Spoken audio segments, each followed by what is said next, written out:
تو یہ بجلی کے ظالمانہ بل سے آزادی کے لیے جو ہے وہ اتنی قربانی دینی پڑتی ہے. آپ سرکاری خرچے پہ تحریک آزادی کب تک چلائیں گے؟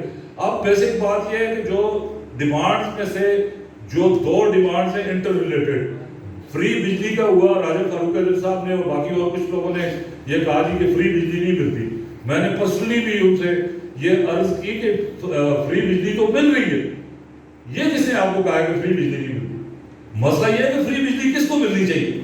فری بجلی جو ہے وہ آپ کے ایلیٹ کلاس 76 سال سے آپ تو فری بجلی، فری پیٹرول، فری سب کچھ آپ کا فری ہے. ابھی یہ ہے کہ یہ شوگر جو 30-40 لاکھ آزاد کشمیر میں رہ رہے ہیں وہ مطالبہ کر رہے ہیں کہ آپ ہمیں فری دو، اب آپ اپنے کو چھوڑو. اور یہ انٹر ریلیٹڈ ہے.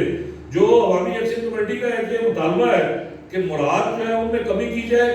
یہ سمپل 2 آپ مطالبات کو جوڑ کے رکھیں، یہ سمپل بات ہے. نہ معاملہ اور حکومت پاکستان کی کوئی ضرورت ہی نہیں ہے. اس دفعہ انہوں نے بجلی کے بل سے جو پیسے کما کے آزاد کشمیر کے بجٹ میں جو انہوں نے 30 منسٹر بنانے ہیں، پتہ نہیں 36 جو ہے ایڈیشنل چیف سیکرٹری بنانے ہیں، پتہ نہیں کتنے ڈی آئی جی بنانے ہیں. 30 لاکھ لوگ رہتے ہیں آزاد کشمیر میں.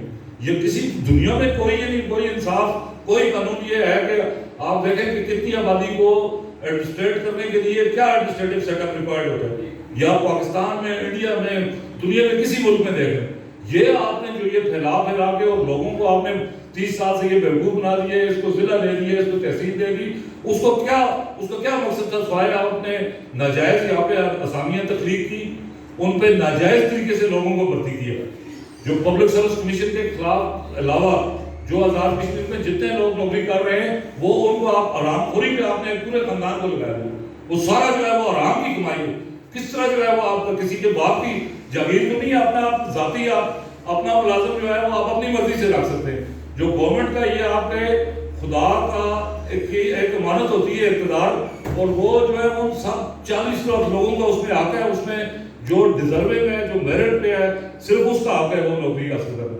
تو جو یہ اخراجات جو آپ نے بڑھائے ان کے لیے آپ جو ہے ابھی آپ نے ٹارگٹ رکھا ہے نئے بجٹ میں 25 ارب روپیہ جو آپ نے یہ ریڑھی والے سے، کھوکھے والے سے، رکشے والے سے وہ پیسے لے کے اس سے فیصل راٹھور صاحب نے، میاں وحید صاحب نے اس سے جو ہے اپنا وہ ایک وزارت کی اپنی وہ کرنی ہے. اور وہ اس کی بنیاد پہ فیصل راٹھور صاحب کی اسٹیٹمنٹ مجھے پڑھ کے حیرت ہوئی کہ اتنی گھٹیا بات جو ہے وہ یہ 76 سال میں اب ہم اسی طرح کی باتیں سنتے رہیں گے کہ اس کے پیچھے کوئی خفیہ ہاتھ ہے.